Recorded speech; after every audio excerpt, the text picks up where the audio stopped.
Canal 2 International, votre télévision. Pour la presse, qu'est-ce que c'est devenu ce projet? Oui, quelque chose comme ça, oui. Je crois que le mécanisme est encore en marche. Ça fait quand même 5 ans. Non, parce que les choses, ce n'est pas le ministère qui détient l'argent. C'est qui? Le ministère élabore un projet. Le projet doit être validé ensuite. Donc c'est le gouvernement qui bloque? Non, je ne dis pas que le gouvernement bloque quoi que ce soit. Et chaque chose en ça marche. Je crois qu'il ne faut pas. Mais peut-être que la marche est un peu lente, non, monsieur le ministre? Ça met du temps pour arriver. Et ça marche, mais ça va sûrement. Ça met du temps pour arriver. Absolument. Ça marche. Mais ça arrivera sans doute. Je crois qu'il faut aller. Quand la presse sera peut-être morte, asphyxiée par les contraintes financières? Si vous me permettez, la presse ne sera pas morte. Tout à l'heure, on parle de la presse gabonaise. Après tout, c'est une presse dynamique. Regardez son dynamisme, aussi au niveau de l'audiovisuel qu'au niveau de la presse écrite, au niveau de la radio. Quoi qu'on puisse en dire par ailleurs, c'est l'une des presses les plus dynamiques au sud du Sahara. Personne ne peut remettre ça en cause quand même. Et il y a de très bons journalistes, comme il y en a de très mauvais. Mais à ce moment-là, c'est pour le ministère de faire le boulot. C'est à la presse. Il parle de son syndicat. Il y a d'autres syndicats. Ils ne sont pas capables de parler de la même voix. Ils doivent s'associer, s'entendre, trouver un terrain d'entente et faire de cette presse une presse digne d'un public. Mais pourquoi continuer? Pourquoi continuer? Attendez, monsieur Sekoundé, s'il vous plaît, je vous en prie. Je termine. Je vais permettre à Dr Mabou de terminer et vous prendrez la parole, je vous en prie. Je voudrais proposer... Denis Kwebo. Non, je ne vous donne pas la parole. Non, je vous la retire. Vous allez répondre aux accusations tout à l'heure. Donc on n'est pas dans un tribunal. Vous pouvez citer les syndicats qui sont... Non, je vous en prie. Allez-y.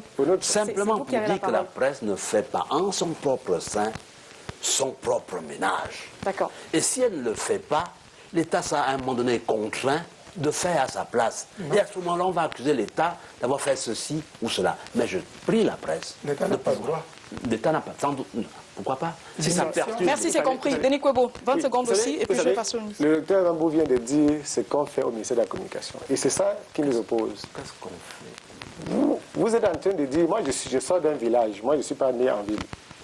Vous êtes en train de dire sur une télévision qui est sur satellite que si vous avez votre terrain quelque part avec titre foncier, vous ne l'occupez pas, n'importe qui peut venir l'occuper. Nous sommes engagés, le syndicat du Cameroun. Oui, vous avez dit que si on ne fait pas... Que l'État va faire le ménage, oui. Quelle est la loi au Cameroun qui fait du ministère de la Communication la tutelle des journalistes? Est-ce que vous avez un article d'un texte qui existe quelque part? Parce que nous parlons des lois, nous sommes respectueux des institutions de notre pays.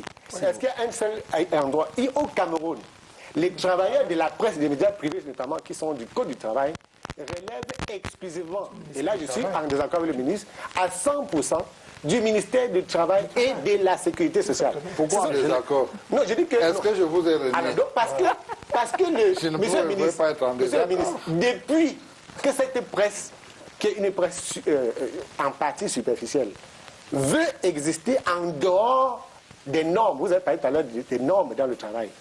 La presse a des problèmes pour la simple raison qu'elle veut échapper aux normes. Et pour échapper aux normes, elle est allée volontairement se loger au ministère de la Communication, parce que le ministère de la Communication, c'est l'instance qui, dans la République, dans le gouvernement, assure la communication. Donc, ils font croire au gouvernement que non, nous sommes aussi là pour communiquer pour vous. Donc, accordez-nous une subvention. Le fonds que vous avez sur pied. Merci, Denis Kwebo. Merci. Docteur Mabou, c'est la simplement les conventions qui doivent régir nos rapports. Simplement deux mots. Je crois que le ministère du Travail s'occupe de l'ensemble des travailleurs, y compris des travailleurs de la presse. Bien sûr, oui. Mais le ministère... Parce que les banquiers ne dépendent pas du ministère des Finances. Monsieur Kwebo, laissez-le terminer, je vous en prie. Mais le ministère de la Communication s'occupe de la presse en général. Non, de ses quel article de quelle loi? Non, je vous en prie, on ne va pas cristalliser le débat sur les fonctions du ministère de la Communication. Vous savez qu'on est sur le ministre, vous demandiez la parole tout à l'heure, oui. Qui vous donne ce rôle? C'était le texte qui vous donne ce rôle. Je voudrais dire que... Il n'y a aucun texte. Non, je ne suis pas venu avec le texte, mais il est évident. S'il vous plaît. Mais cela relève simplement de l'évidence. Docteur Mabou et Denis Kwebo, je vous en prie. Madame, vous avez la parole. Moi, je pense qu'on est venu là d'abord pour parler du travail décent. Puisque vous m'avez invité à l'occasion de la fête du travail. Oui. Et vous avez associé ces personnalités. Il y a aussi la journée de la liberté de la presse. Voilà. Alors, ce qui me gêne, c'est qu'on va parler du patronat de la presse Sans les patrons. Sans les patrons. Les patrons ont décliné. Donc moi, je suggère tout simplement que vous organisiez un débat. Les patrons déclineront toujours, monsieur le ministre, puisqu'ils n'ont pas voulu venir. Ça, ce n'est plus moi qui gère ça. Oui. Ça, c'est votre problème. Mais nous ne pouvons pas accuser des gens ici alors qu'ils ne peuvent même pas répondre. D'accord. Mais moi, je voudrais dire quand même à ces patrons qui ne sont pas là et aux travailleurs de la presse, à qui j'ai déjà dit ici, que nous, on ne cherche qu'à voir que le travail décent n'est pas respecté dans leurs entreprises. Et je dis aussi à ces patrons que nous avons pris l'option au ministère du Travail, pour arriver au travail décent, de lancer ce que j'ai pompeusement appelé la nouvelle inspection du travail. Les descentes inopinés, vous l'avez dit dans votre discours. Les inspecteurs de travail, je leur demande de descendre dans les entreprises. D'abord pour deux objectifs. En ce qui concerne la sécurité sociale, de vérifier si toutes les normes sont respectées et de les prévenir en donnant des délais précis. On dit à un chef d'entreprise, quelles sont vos difficultés? Est-ce que vous voulez vous mettre en norme? On pense qu'en 3 mois, vous pouvez le faire, en 6 mois, vous pouvez le faire, et on reviendra voir. Ça permet de prévenir. En ce qui concerne les accidents de travail, parce que ça aussi, c'est un volet important. Vous arrivez dans les entreprises, les travailleurs n'ont pas leur casque, ils n'ont pas leur bleu de travail, ils n'ont pas. Parfois, il n'y a pas de toilette, parfois, il n'y a pas ci. On va voir, on va prévenir. Ça permet aux entreprises d'améliorer. Nous-mêmes, on a fait déjà ça sur le terrain. J'ai été dans des entreprises agricoles où vous arrivez, vous trouvez des ouvriers à qui on a acheté des casques, et le casque est posé à côté et il travaille. Donc ça veut dire qu'il faut le mettre sur la tête. Dans la culture, il y a une culture. D'accord, merci monsieur le ministre. Denis Kobo, on en vient à peut-être la formation du travailleur, puisqu'on est en train de terminer. Je reviens à vous pour conclure tout à l'heure. Puisque déjà un directeur de publication l'a dit qu'il faut que les journalistes aient l'honnêteté d'apprendre, parce qu'il y a quand même une grosse incompréhension entre les patrons et les journalistes, venant du fait que les journalistes ne maîtrisent pas toujours leur travail et ne savent pas dans quelles conditions ils doivent le faire. Bon, les francophones ont la faiblesse de manipuler les concepts. Quand vous êtes directeur de publication, votre travail, ce n'est pas de dire qu'il faut que les journalistes soient formés. Quand vous créez votre entreprise, moi je suis aussi entrepreneur dans le civil. Quand vous créez une entreprise, vous recrutez la bonne ressource. Ce n'est pas un cadeau. Moi, je ne comprends pas comment est-ce que les gens peuvent être fous dans ce pays. Donc, quand vous avez créé une entreprise de presse, vous recrutez celui, ou on ne recrute pas quelqu'un qui n'est pas journaliste, on recrute celui qui peut faire le boulot. Donc c'est pour ça que je dis que quand il parle de la norme, si à la base, on veut créer une entreprise, on fait en sorte qu'elle fonctionne comme une entreprise. Cela suppose quoi? Les gens doivent savoir ce que c'est que la structure et l'infrastructure économique, quand on se se lancer dans les affaires. Ils doivent savoir ce que c'est que le travail, la force du travail et le principe de sa propre reproduction. C'est eux qui doivent aller lire, apprendre. J'ai demandé à un éminent journaliste qui est un grand patron sur le plateau du Canal 2 s'il savait quelle est la première convention internationale du travail, la 001. C'était sur les horaires du travail. Il dit, mais je sais que vous ne connaissez pas, parce qu'ils ne savent même pas qu'on doit... Les horaires du travail, ça compte. Le contrat de travail, c'est quoi? C'est que vous ne prenez pas un menuisier pour venir faire un plateau de télévision. D'accord. Donc, vous n'allez, monsieur Tchaté ne va pas dire, OK, il faut qu'on aille d'abord se former pour poser des questions. On vous recrute sur la base d'un profil. D'accord. Et si vous ne le faites pas, ne continuez pas de vous faire appeler abusivement entreprise. Merci Denis Kobo. Alors Jean Takougan, je vais commencer cette dernière partie avec vous, puisque on va quand même noter que la journée mondiale de la liberté de la presse s'est célébrée sous le thème de l'accès à l'information. C'est ce que l'UNESCO a demandé. Est-ce que vous pensez que le journaliste camerounais a accès à l'information tel que vous les regardez travailler au quotidien? De toute manière, j'ai beaucoup d'amis journalistes qui se plaignent de l'accès à l'information. Rares sont les ministres qui vous reçoivent et qui vous donnent la vraie information. Je dis rares, parce qu'il y a quelques-uns. Mais il y en a sur ce plateau quand même. Je vais répondre. Il y en a que je ne citerai pas. D'accord. J'en connais qui, de temps en temps, suivent même les débats interactifs à la radio et qui appellent pour répondre, pour redresser. Et c'est rare, c'est extrêmement rare. D'accord. Mais il y a beaucoup qui prennent, les informations sont tabous. Je vais vous dire une chose, je suis allé un jour au ministère de l'Éducation pour demander la loi qui fixe le barème de correction des copies. On m'a demandé, mais qu'est-ce que tu vas faire avec ça? Je dis, mais c'est une loi. On dit, on ne peut pas te donner parce qu'on ne sait pas quel usage tu vas en faire. C'est un texte, hein, c'est là. Donc la vocation d'une loi est d'être publiée. C'est pour ça qu'on dit que nul n'est censé ignorer la loi.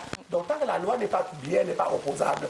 Mais vous demandez un texte, quelqu'un vous dit, mais on ne sait pas quel usage vous devez en faire. D'accord, merci. C'est régulièrement tabou. Docteur Mabou, ça revient comme récurrence et surtout avec les réseaux sociaux, votre ministre a dénoncé cette nouvelle race de reporters qui profitent des développements prodigieux d'Internet et des facilités qu'il offre pour la diffusion de l'information et se lance à corps perdu, dit-il, dans une course au scoop aux conséquences dévastatrices. Comment est-ce qu'on organise l'utilisation des réseaux sociaux au Cameroun?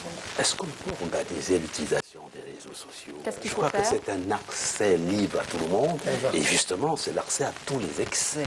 Vous avez du meilleur comme le pire sur le net. Et on a du mal parce que les gens disent n'importe quoi sans vérification aucune. Et c'est là tous les problèmes. Le problème ne se pose pas seulement au Cameroun. Il s'est posé même à l'UNESCO, c'est-à-dire à l'ensemble des pays membres de l'UNESCO. Comment gérer le cyberespace avec tout ce qui se dit et tout ce qui se fait sur le cyberespace? Donc, c'est un problème auquel nous sommes confrontés. Nous n'avons pas encore malheureusement de solution par rapport à cela. Mais nous y essayons. Je crois que là aussi... En menaçant peut-être ceux qui non, utilisent pas en dans menaçant. Il faut que l'information soit fondée. Il faut que l'information soit regroupée. Ils se substituent aux journalistes et ce ne sont pas des journalistes malheureusement. Et c'est là encore la sphère du journalisme qui est empiétée, qui est à mon sens piétinée. Peut-être que les journalistes doivent réagir autrement par rapport à cela. Mais je crois également que nous devons intervenir sur le cyberespace nous aussi pour défendre nos positions, pour dire ce que nous sommes, sinon on dira ce que nous ne sommes pas. Donc ce sera donc le cyberespace devient une sorte d'espace symbolique de lutte entre la vérité et le mensonge. Et nous devons être là pour dire ce qu'est la vérité telle que nous la voyons. D'accord, le SNJC a demandé l'accès à l'information. Est-ce que tout est à diffuser? Est-ce qu'il y a des choses à cacher au Cameroun auxquelles les journalistes n'ont pas accès? Vous êtes membre du syndicat et journaliste. Tout le monde connaît notre religion en la matière. Chaque année, avant 2016, le 3 mai, le syndicat national des journalistes du Cameroun imprime des exemplaires de la charte universelle de Munich et distribue à ses membres. Nous avons proposé au gouvernement de la République du Cameroun de voter une loi qui porte accès à l'information, libre accès à l'information. Et nous avons dit qu'il faut que les journalistes se tiennent tranquilles. Il n'y aura pas de prime aux dérives. Parce que même aux États-Unis, j'ai également étudié le FOIA, le Freedom of Information Act, qui est la loi américaine qui porte libre accès à l'information. Ce n'est pas suffisant. Parce que lorsque le Washington Post, le Watergate demande au ministère du Travail, par exemple, de donner les statistiques sur les licenciements survenus au Cameroun ces 20 dernières années, là-bas, quand vous demandez aux États-Unis, ils vous donnent tous les licenciements qui ont eu depuis l'histoire des États-Unis. Ici au Cameroun, vous avez demandé et vous n'en avez pas. Là-bas, je pourrais parler des limites même de la loi. On dit que ils vous donnent 300, aux États-Unis, ils vous donnent 350 000 tonnes de documents. Vous avez encore la difficulté d'aller là-bas. Donc, il ne faut pas seulement manipuler les concepts, on veut avoir libre accès à l'information. Il y a des mairies qui tiennent des sessions où on parle par exemple du compte administratif, on voit de compte administratif avec tous les détails. Est-ce que les journalistes peuvent s'asseoir pour voir comment lire le compte administratif? Ils ne lisent pas le compte. Je veux dire que ce n'est le problème, et là je peux dire aussi les deux points sur la liberté d'accès à l'information et même sur Internet en un point en disant que la différence entre deux journalistes est toujours claire, c'est-à-dire entre le vrai et le faux. Le bon et le mauvais, c'est que l'un est professionnel, l'autre ne l'est pas. Lorsque vous êtes un professionnel, votre formation professionnelle à l'école de journalisme ou sur le tas règle toutes ces questions. Est-ce que toutes les informations sont bonnes à diffuser? On ne pose pas cette question à un journaliste professionnel. Il sait qu'il y a des informations qui sont de nature. Il y a des Français qui sont arrivés ici l'autre jour. Ils voulaient faire des films. Ils sont venus, j'étais fixé dans une enquête. Ils ont voulu faire des films. C'est moi qui étais le fixeur. J'ai dit, vous ne faites pas ces films. Pourquoi? J'ai dit que on appelle ça en anglais false light. Vous n'avez pas exposé un endroit sécurisé à la lumière de votre pays. Il dit non, vous ne filmez pas. Il dit si vous filmez, j'appelle la police parce qu'ici on ne filme pas. Merci beaucoup, Denis Kobo. Alors, Monsieur le ministre, on est en train de sortir de ce débat. On a parlé beaucoup de la recrudescence des morts dans les hôpitaux ces jours-ci. Et à cette occasion, des voix sont levées pour demander une loi sur la santé et la sécurité sociale au Cameroun pour que les travailleurs puissent, par exemple, se prendre en charge par des personnes. Répondre. Bien sûr, je vous permettrai de répondre. Parce que vous lui avez dit ça, qu'il y a un ministre ici. Oui. Non, je crois que le problème de l'accès à l'information aujourd'hui, si vous le posez, c'est qu'on est quand même quelque part un peu de mauvaise foi. Parce que l'information est disponible, mais faut-il encore la chercher? Absolument. Tous les ministères ont les cellules de communication, pour ne parler que des ministères. D'accord. Nos administrations décentralisées ont des responsables qui s'occupent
Son club, sur ses propres installations, mène au score le Viitorul Constanta, 3-0. L'international camerounais se porte visiblement bien. Menant à la marque, le Dynamo de Bucarest joue à un rythme modéré. 6 minutes vont passer sans. Un joueur s'écroule dans la surface du rond central. C'est Patrick Eken qui est au sol. La rencontre est tout de suite arrêtée. Les coéquipiers accourent, les secours aussi.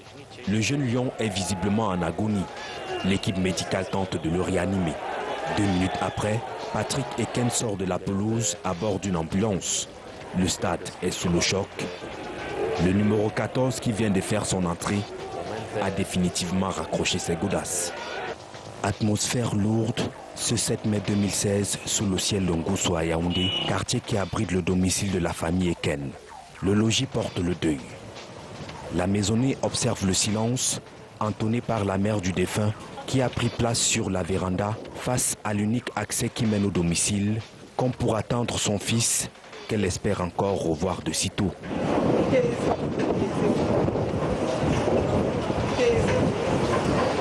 Patrick Eken ne reviendra plus.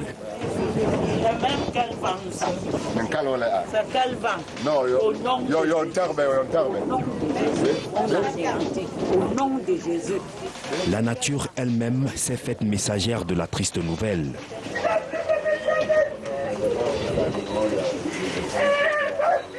Sa mère est sous le choc. C'est douloureux, mais on accepte la sentence du Seigneur.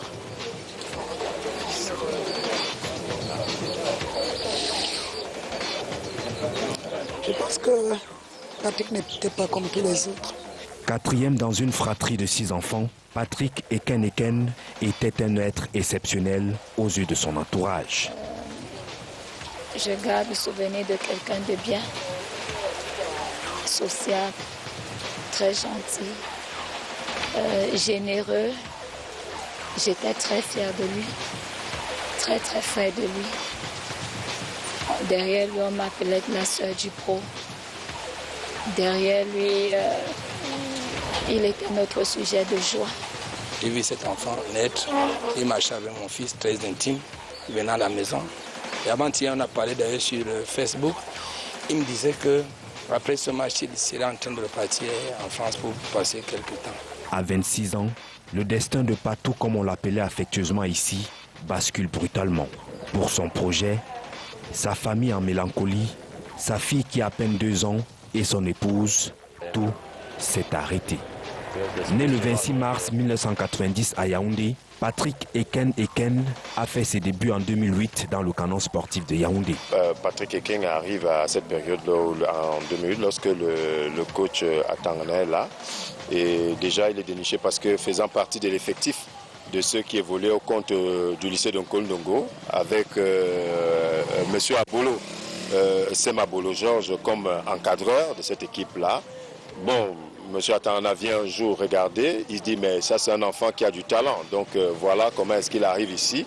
Et que le coach Atangana décide de lui faire confiance, parce que de temps en temps, en l'injectant dans certaines rencontres, parce qu'il faut bien le dire, il n'avait pas commencé comme titulaire parce qu'il était tout jeune. En 2009, il dépose ses valises dans le Mans FC, club de 2e division française, avant d'être prêté à Rodez FC. En 2013, il signe au FC Lausanne et 1 an après, il est repéré par le Cordoue FC. Le milieu de terrain camerounais jettera ensuite son dévolu au Dynamo de Bucarest, club qui le verra tomber dans la fatidique rencontre de ce 6 mai 2016. Sous les couleurs de son pays, il a évolué à l'équipe nationale junior, finaliste de la Coupe d'Afrique des Nations de cette catégorie en 2009. Quelques années plus tard, il intègre la sélection nationale. Marié et père d'une fille, Patrick Eken emporte à lui tout son talent.